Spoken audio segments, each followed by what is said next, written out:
시장이 오늘 시장을 보니까 시장이 조금 달라진 것 같은 느낌을 받는다. 그래서 시장이 뭐가 달라졌냐?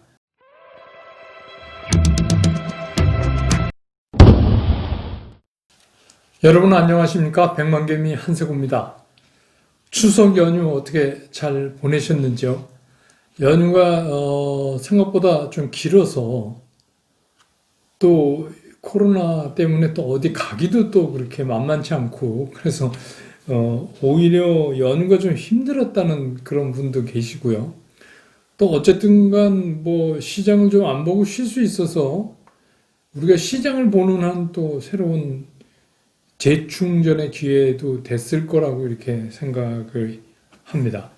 뭐 늘 그 시장이 그렇지만 그 시장이 연휴가 길어지면 우리가 불확실성 때문에 늘 걱정을 하죠. 그래서 그런 걱정을 했던 것처럼 이번에도 또 일이 한번 생겼죠. 네. 여러분 잘 아시는 것처럼 미국 트럼프 대통령 그 부부가 코로나19에 대한 양성 판정을 받았어요. 그래서 미국 시장 상당히 충격을 좀 받았고 지난 주말까지. 근데 이제 조금씩 빠져나가는 해소되는 그런 상황이 있는데 우리 시장이 이제 그동안 쉬었으니까 만약에 안 쉬었으면 우리 시장도 또 충격을 받았을 거라고 생각을 해요. 근데 이제 지금은 좀 이게 오히려 다행스럽게 좀 빠져나가는 그 재료가 그런 상황에 있기 때문에 우리 시장도 오늘 보시면 알겠지만 뭐 코스피 코스닥 양시장 모두 1.2% 이상 상승을 하는 그런 비교적 강한 모습으로 오늘 이제 연휴 끝나고 10월의 첫날을 맞았습니다. 근데 이제 오늘 특이한 건 뭐냐? 그동안 굉장히 많이 팔기만 했던 기관들이 글쎄요, 우리가 지난 금요일 연휴 때 한 얘기 들었는지 뭐 어쨌는지 하여튼 오랜만에 매수에 좀 나서줬어요. 그래서 코스피에서 3,876억을 샀고 코스닥에서는 227억을 샀고 그래서 진짜 이게 웬일이야 하게 느낄 정도로 그래서 뭐 근데 이제 이 중에는 금융 투자도 일부 있고 근데 무엇보다 고무적인 건 그래도 연기금이 사자에 나서줬다. 그 얘기는 제가 이제 그 지난 금요일 날 왜 기관들은 이렇게 계속 팔 수밖에 없는가에 대해서 각 기관이 안고 있는 그 사정들에 대해서 얘기를 했잖아요. 그게 이제 금융 투자나 연기금이 좀 달라요. 근데 연기금이 이제 제 판단에서는 그 9월 말로 1차적인 정리, 가이드라인 정리를 어느 정도 좀 한 거 아닌가. 그래서 이제 그건 또 이제 12월 말까지 또 정리를 나머지는 또 맞춰야 되죠. 아무튼 오늘 정말 반가운 기관의 매수였다. 이렇게 생각이 듭니다. 어쨌든 간 미국 시장은 그 트럼프 대통령의 코로나 양성 판정을 받는 거로 해서 좀 충격을 받았어요. 근데 우리 시장은 이제 장이 안 열렸으니까 그런데 이제 이게 지금 좀 빠져나가는 상태란 말이에요. 그게 왜 그러냐면 그 트럼프 대통령이 여러분도 그 보도를 통해서 보셨겠지만 그 병원을 나와서 이렇게 한 바퀴 차로 돌았어요. 차창 밖에다가 이제 그 뭐 지지자들한테 손도 흔들고 뭐 그런 얘기는 뭐냐면 이게 굉장히 처음에 이제 그 백악관에서 심각하다. 심각할 수도 있다. 뭐 48시간이 앞으로 고비다. 뭐 이런 얘기까지 했는데 이제 그런 회복되는 모습을 보여주고 또 늘 그렇듯이 이제 이런 사태가 터지니까 애널리스트들이 열심히 찾아가지고 과거에 미 대통령의 건강에 문제가 있었을 때 과연 주가하고 어떤 관계가 있었느냐 뭐 이런 거를 이제 엄청나게 발표를 많이 했잖아요. 근데 이제 거기에 의하면 별 큰 영향을 끼치지 못했다. 그래서 그냥 단기 충격은 와도 시장은 오히려 경제적인 쪽에 더 많이 무게를 두고 움직인다. 그런 이제 분석들이 계속 나왔어요. 그래서 어쨌거나 지금은 좀 소멸 단계에 있다. 이변이 없는 한. 이변이 없는 한. 그래서 뭐 이게 참, 미국 대통령이 코로나 걸릴 정도니까 이게 코로나 정말 대단하긴 대단한 거예요. 그래서 잘못하면 이게 굉장히 오래 갈 수도 있다 하는 생각도 있지만 또 제 생각엔 뭐 이런 걸 보니까 거의 치료제나 백신에 굉장히 많이 다가가고 있을 것 같다. 각국이 다 그런 생각이 들어요. 그러니까 제가 이거를 녹화하기 직전에 미국 선물을 보니까 나스닥도 0.63%, 물론 선물이 실제 시장하고 상당히 틀리는 경우도 종종 있지만 뭐 그렇습니다. 다우도 한 0.6% 정도 상승하고, 선물이 일단 그렇다는 거는 미국 시장도 또 이렇게 빠져나오고 있다. 그리고 이제 미국 시장 입장에서 보면 아시아권 시장들이 이렇게 우리 시장처럼 오늘 이렇게 조금 강하게 좀 움직여주면 또 그거 힘입어서 밤에 열리는 뉴욕 시장에서 상당히 좋은 쪽으로 움직일 수도 있어요. 근데 이제 그 사이에 또 조그만 허들이 하나 생겼어요. 우리가 이제 그동안에 기대를 걸고 미국 시장이 트럼프 대통령이 코로나 양성 판정 받았다고 그거 공표되기 직전까지 좀 강한 모습을 보여줬어요. 성장주 위주로, 기술 성장주 위주로. 근데 이제 그때의 그 믿는 구석은 뭐였냐면 추가적인 부양책이 나올 수밖에 없다. 그거에 상당히 기대를 가졌었잖아요. 그래서 2조 2천억 달러, 2조 4천억 달러, 뭐 그 선에서 이게 해결되지 않겠는가 이랬는데, 이제 문제가 생긴 게 뭐냐. 하원은 어쨌든 간 낸시 펠로시가 해서 통과를 시켰는데, 이게 상원에서 문제가 또 생긴 거예요. 상원의원 3명이 코로나 확진 양성 판정을 받았잖아요. 그래서 상원에서는 2주 동안 상원을 못 연다 지금 이러고 있어요. 그러니까 이게 뭐 어떻게 한다가 문제가 아니라 상원 자체를 열 수가 없다고 지금 얘기를 하니까, 이게 길어지면 이게 또 조정의 빌미를 우리한테 제공할 수도 있다.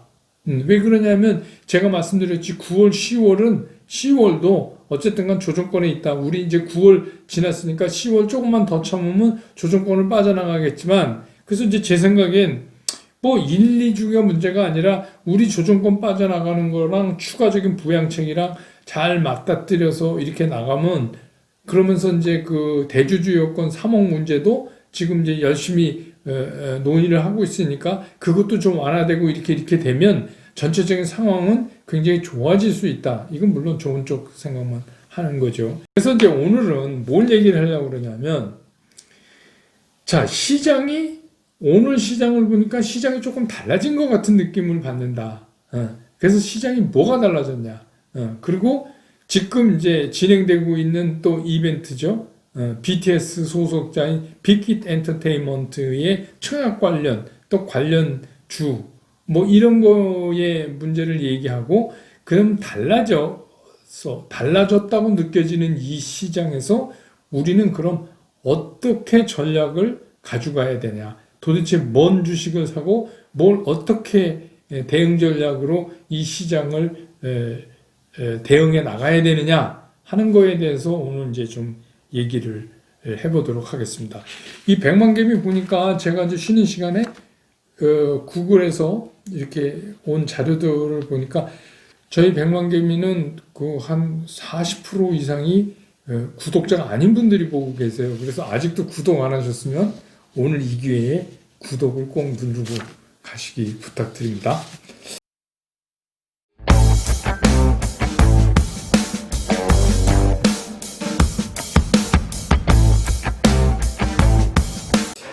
자, 그러면 이제 먼저 빅히트 엔터테인먼트 청약 관련 얘기를 좀 하죠. 오늘부터 이제 시작이 되는데, 오늘은 뭐 내일이 있으니까 그렇게 중요한 건 아닐 것 같고, 근데 이제 문제가 뭐냐. 청약이 시작되니까 관련주들이 전부 하락하기 시작을 했어요. 근데 올 들어서 뭐 몇 차례 우리가 이제 SK 바이오팜, 카카오 게임즈 뭐 이렇게 해서 이벤트를 해왔잖아요. 물론 이제 조금 다른 조그만 IPO도 많이 있었지만, 이제 큰 것만 따지면 그게 이제 공통점이 뭐였냐면, 이게 이제 청약에 들어가면 관련주들이 먼저 빠지기 시작을 하는 거죠. 그러니까 그 이벤트 효과가 이제 소멸돼 가는 과정인데, 지금 이제 이게 우리가 이제 다른 제조업도 아니고 또 게임 같은 그런 것도 아니고, 그러니까 이제 엔터라는 상당히 독특한 거를 지금 IPO를 코스피 직상장 IPO를 하는 거 아니에요. 그러니까 우리도 이것도 어떤 전례가 없어요. 전례가 없는데 지금 이제 1100대 1이 넘는 것으로 예상을 하잖아요. 근데 이제 청약가가 13만 5천 원이에요. 그러면 14만 5천 원이면 이게 상장될 때 우리 흔히 말하는 더블돼서 상한가 가는 따상이면 이게 35만 천 원이 됩니다. 35만 천 원. 예. 그런데 이제 많은 애널리스트들이 이 빅히트 엔터테인먼트에 대한 여러 가지 그 밸류에이션 평가를 한 게 그냥 천양지차예요. 차이가 너무 많이 나. 근데 이제 최대치로 많이 한 거를 기준으로 하면 한 이제 10조 정도를 보고 있어요. 10조 정도의 가치가 있다. 그러면 이제 이게 PER, PER로 따지면 한 60배 정도 됩니다. 60배. 그러면 여러분 잘 아는 이제 JYP가 한 40 가까이 돼요. PER로. 그래서 그렇게 따지면 이건 방탄소년단이 있는데 뭐 PER 60이 이상한 건 아니에요. 이상한 건 아닌데 그러면 이렇게 됐을 때 가격이 이게 한 30만 원 선 된단 말이에요. 그러면 이게 무슨 얘기냐 하면 우리가 종래에 경험하지 못했던 새로운 형태가 시장 첫날 나타날 가능성도 있다. 그리고 비교적 이건 첫날부터 팔 수 있는 물량도 제법 돼요. 그러면 우리가 첫날은 되게 따상해서 종가까지 따상을 지키는 그 다음에 파는 건 이제 그 다음날 생각해보고 뭐 상한가 한 번 더 가서 이렇게 생각했잖아요. 이거는 어떠면 첫날부터 상당히 만만치 않은 신고식을 해야 될지도 모르겠다 하는 생각이 들어요. 그래서 뭐 따상해서 35만 천 원을 첫날 뭐 종가로 굳히기에 들어갈 수도 있겠지만 그 중간 과정에서 상당히 흔들릴 가능성이 있다. 그런 면에서는. 그래서 그런 거를 생각에 두고 지금 관련주들이 이미 먼저 이 소멸되기 시작한 거라고 이렇게 이제 평가해 봐야 될 것 같아요. 그래서 결국은 이제 이건 무슨 얘기냐면 IPO 시장도 이제 새로운 이벤트들이 거듭되면서 우리가 IPO 시장에서는 무조건 가면 따상의 상상 이렇게 먹는다 이런 생각은 이제 조금 달리해야 되는 때가 오는 거 아닌가 그런 생각이 들어요. 앞으로도 이제 뭐 내년에 여러분 뭐 카카오페이서부터 카카오뱅크 뭐 계속 있잖아요. 큰 것만. 그래서 그럴 때도 우리가 이제 이런 것들을 다 참고를 해야 된다. 그래서 하여튼 올해는 우리가 보여주지 않았던 새로운 모습들을 이런 IPO 종목들이 보여줄 것 같다. 이런 생각이 듭니다. 그 다음에 그럼 이제 뭘 사야 되냐 우리가 시장이 이렇게 돼서 조정권이 9월 10월이었는데 그럼 10월은 빠져나가는 조정이면 빠져나가는 조정 때 우리가 포트폴리오를 어느 정도 완성을 시켜놔야 되는 거 아니냐. 그리고 그렇게 이제 여러분들이 생각하시는데 그 생각이 맞죠. 이제는 그렇게 해야죠. 빠져나가는 거니까. 근데 제가 이제 연휴 동안 그 직전 9월 말까지 아무것도 하지 마시라. 불확실하니까. 그랬는데 어쨌든간 뭐 시장은 오늘 좀 이렇게 올랐지만 그래서 계속해서 시장이 오른다고 또 볼 수도 없어요. 또 오늘 기관이 매수에 나서졌지만 계속해서 기관이 매수할 거다 이렇게도 또 생각할 수가 없고 또 미국 시장도 굉장히 변동성이 있어요. 그래서 지금은 이제 변동성이 굉장히 심해지는데 제가 그 말씀을 드렸잖아요. 그럼 10월 이 변동성이 언제까지 시작되느냐? 그래서 실적이 발표되는 10월 중순까지는 적어도 이게 이렇게 변동성이 나올 거다 그랬는데 시장에서는 이 실적을 이제 땡겨다 쓰는 거죠. 주식시장은 워낙 이제 급하니까 주식시장은 늘 급하고 바쁘고 그렇습니다. 그래서 이제 그 실적 얘기를 10월 들어서자마자 이제 하기 시작했어요. 그래서 이제 실적 얘기가 나오는데 그러면 뭐 실적을 우리가 어떤 게 실적이 좋냐? 그거는 뭐 우리나라는 다른 나라에 비해서 비교적 우리가 이제 수출 의존도가 높은 나라이기도 하지만 경기가 빨리 회복이 돼요. 딴 데보다. 그래서 우리 수출도 굉장히 빠른 속도로 안정감을 찾아가고 있어요. 그래서 이제 수출입 동향 같은 거 나왔잖아요. 자료 나온 거 보면 주로 이제 장사를 잘한 게 수출을 많이 한 게 반도체, 자동차, 2차 전지, 휴대폰 부품, 그다음에 바이오, 진단 키트, 그리고 화장품도 있어요. 화장품도. 그 이제 여러분들이 의아해 하실 거예요. 아니, 화장품을 어떻게 사가나? 네. 근데 사갑니다. 그래서 이제 뭐 조금 웃기는 얘기지만 듀티 프리 샵도 장사를 의외로 잘했잖아요. 특히 코테신라 같은 데 보면. 근데 이제 그런 거는 그 삼자 반송 방법도 있고, 뭐 그리고 화장품도 엄청나게 옛날에 이제 딸꽁이 와서 사갔는데 요새는 그냥 아예 그 사람들 없이 무역같이 나가고 뭐 이러니까 화장품도 의외로 실적이 괜찮아요. 그래서 이게 이제 수출이 많이 된 거예요. 그러면 오늘 시장에서 여러분들이 시장을 이렇게 가격대를 이렇게 보고 어떤 사이드가 오르나 이런 걸 보면서 오늘 시장이 그 답을 줬어요. 10월에 시장의 답을 이미 줬단 말입니다. 오늘 이제 빨간불 켜고 딱 움직이고 제대로 끝까지 지켜내는 것들 있잖아요. 초기에 좀 이렇게 뭐 이렇게 오르는 척 하다가 그냥 주저앉는 거 말고 그런 것들은 수출도 잘 되고 실적도 좋고, 그 실적도 괜찮은데 거기에 성장성도 있고, 뭐 이런 거예요. 그래서 이제 우리 뭐 언택, 카카오는 뭐 비교적 외국인도 사고, 뭐 네이버 카카오 다 외국인들이 오는 건 좀 샀어요. 근데 네이버는 중간에 좀 흔들린 게, 네이버는 기관이 좀 팔았어요. 근데 카카오는 외국인 기관이 다 사줬고, 그게 뭐 조금 차이가 있었다고 생각이 들어요. 그 다음에 뭐 여러분 아시지만 우리 늘 얘기하던 자동차, 현대차 오늘 엄청 올랐죠. 8,500원이나 올랐습니다. 그래서 이제 그 현대차. 그래서 제가 그랬잖아요. 우리 그때 BBIG 이렇게 하다가 거기에 자동차도 하나 좀 옆에 곁다리로 끼워줘서 트레이딩 하다가 자동차는 넣어주자. 그 다음에 제가 이제 얘기했던 게 여러분 기억나세요? 텔레콤, SK텔레콤. 요것도 지금 넣어줄까 말까 하는데 트레이딩 대상으로는 참 좋다. 그렇게 말씀드렸죠. 오늘 이제 그런 것들 다 올랐어요. 그래서 이제 제가 뭐 이제 표도 보여드리고 그러겠지만 계속 여러분들이 거듭해서 이걸 질문하시는 게 있어요. 포트폴리오를 어떻게 짜야 됩니까? 그러니까 제가 포트폴리오를 짠다 이런 얘기는 뭐냐면 예를 들어서 삼성전자를 산다. 삼성전자. 그러면 이거는 무슨 얘기를 하고 있는 거냐면 내 포트폴리오의 일부에 반도체가 들어가야 된다. 이렇게 지금 반도체. 근데 삼성전자만 왜 맨날 얘기하세요? 그러는 게 아니라 삼성전자, SK하이닉스. 근데 이제 비메모리 부분이 삼성전자가 강하니까 삼성전자 이렇게 얘기하고 그러면 그게 아니면 뭐가 되냐면 반도체에 관련된 장비주들 있죠. 제가 계속해서 몇 차례 알려드렸던 거 있잖아요. 밸류체인에 들어가는 것들.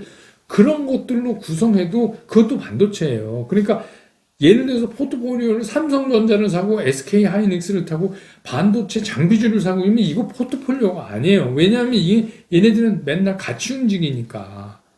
무슨 말씀인지 아셨죠? 그리고 현대차도 마찬가지예요. 현대차는 현대 모비스, 뭐 현대 위니아 뭐 이런 거 다 들어간다는 얘기입니다. 근데 포트폴리오를 현대차, 모비스, 위니아 이렇게 하면은 그거는 포트폴리오가 아니죠.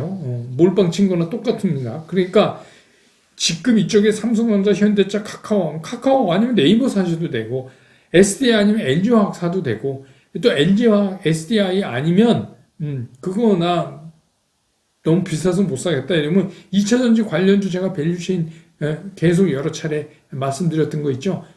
표로도 붙여드리고 그랬던 거 있잖아요. 그것들 중에서 포트폴리오를 구성하면 된다. 그럼 SKT 하면 5G 관련주, 오늘 5G 관련주도 좋잖아요. 그러니까 그렇게 연관되는 밸류체인도 같은 카테고리, 같은 포트로 봐야 된다. 그런 말씀을 드린 거예요. 그러니까 그렇게 짜여지는 포트폴리오가 적어도 전체에 가진 재산의 투여 재산의 50% 이상이 돼야 된다.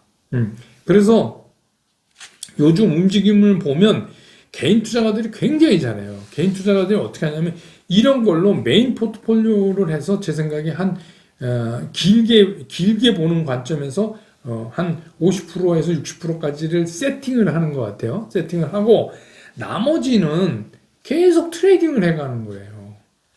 왜냐하면 그거 뭐 내년에 좋아질 거 아는데 그렇다고 아무것도 안 하고 있는 것보다 제가 누누이 말씀드리지만 이걸 트레이딩을 계속 떨어진 날 사서 오르면 팔고 떨어진 날 사서 또 오르면 팔고 이거를 몇 번 해보면 여러분들 의외로 이게 수익이 괜찮아요. 그러니까 오늘도 보면 오늘 30포인트 이상 오르잖아요. 지수가. 개인이 팔잖아요. 그러니까 요새 그렇게 하는 분들 많아요. 삼성전자도 오늘 개인이 좀 팔았어요. 카카오도 개인이 좀 팔고 네이버도. 그 얘기는 뭐냐? 그분들이 이게 싫어서 파는 게 아니라 그분들이 이미 상당히 가지고 있을 거예요. 그러니까 밑에 떨어진 날 샀다가 오늘같이 올라오는 날 되면 그냥 이익 실현하는 거예요. 그 대신에 어떻게 해요? 기대 수익을 굉장히 낮춰야 된다. 트레이딩 할 때는. 여러분 지금 은행 금리가 얼마입니까? 은행에 예금하면 얼마 줘요? 그거를 한번 생각해 보세요. 그러니까 지금 그 8월까지 우리가 생각했던 수익률 있잖아요. 이거를 계속 생각하시면 앞으로 주식 투자하면서 크게 한번 잘못될 가능성이 굉장히 높아요.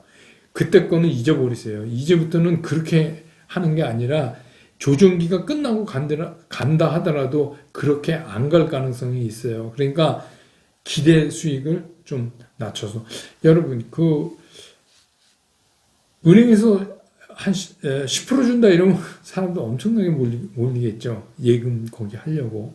근데 물론 이제 은행보다 주식 투자의 리스크는 있지만 그렇기 때문에 주식 투자라는 게 굉장히 많은 뭐 여기서 막 더블 내고 막 이런 거 생각을 하시면은 이제는 주식 투자 하시기 힘들어요. 그러니까 이거는 그냥 내가 경제도 알고 재산 증식을 해 가면서 길게 좋은 주식을 가져가는 포트는 그 포트대로 담고 그러면서 내가 나머지 이 일부분을 가지고 트레이딩 매매를 이렇게 해보겠다. 그래서 이게 앞으로 조정권이 끝나지 않았기 때문에 반드시 하셔야 될 게 뭐냐? 떨어지는 날 사셔야 돼요. 근데 그게 뭐 지난번 저점보다 이런 거 생각하지 마시고요. 그냥 떨어지는 날 깊게 떨어지면 땡큐 하고 사셔야 돼요. 그랬다가 올라가면 그냥 바로 파는 겁니다. 그게 이제 지금부터 가지셔야 돼요. 근데 어쩌면 지금부터는 이런 조정기를 빠져나가려면 여러분들이 그 주식을 사서 갖고 있는 시간이 의외로 길어질 수도 있어요. 그래서 길게 갖고 갈 수도 있다라는 각오도 한쪽으로 하셔야 돼요. 이렇게 빨리빨리 샀다가 빨리 팔고 뭐 이런 거보다는 조금 긴 템포로 갈 수 있다. 이렇게 이제 생각을 하셔야 돼요. 왜냐하면 지금 이제 조정기가 끝나가는데, 그리고 이제 오늘 재미났던 게 화장품이에요. 그래서 화장품이 일단 실적도 생각보다 괜찮고 수출도 많이 하고 했었는데, 이거는 이제 뭐, 기술 성장주가 아니었으니까 그동안에 좀 이렇게 빼놨었는데, 그래서 화장품도 트레이딩 대상으로는 한번 삼아볼 만하다 하는 생각이 들어요. 그래서 그것까지 새로운 신규 트레이딩 대상으로 삼으셔갖고 한번 그런 식으로 운영을 해보시면 어떨까. 그리고 이제 매일매일 지나가는 시장은 또 저와 함께 같이 연구하시면 되니까 그렇게 하시면 어떨까 하는 생각이 듭니다. 오늘 오랜만에 여러분 만나뵈서 상당히 저도 기분 좋습니다. 오늘 영상은 여기까지 하고요. 내일 시장 다시 보고 여러분 곁으로 돌아오겠습니다. 여러분 고맙습니다.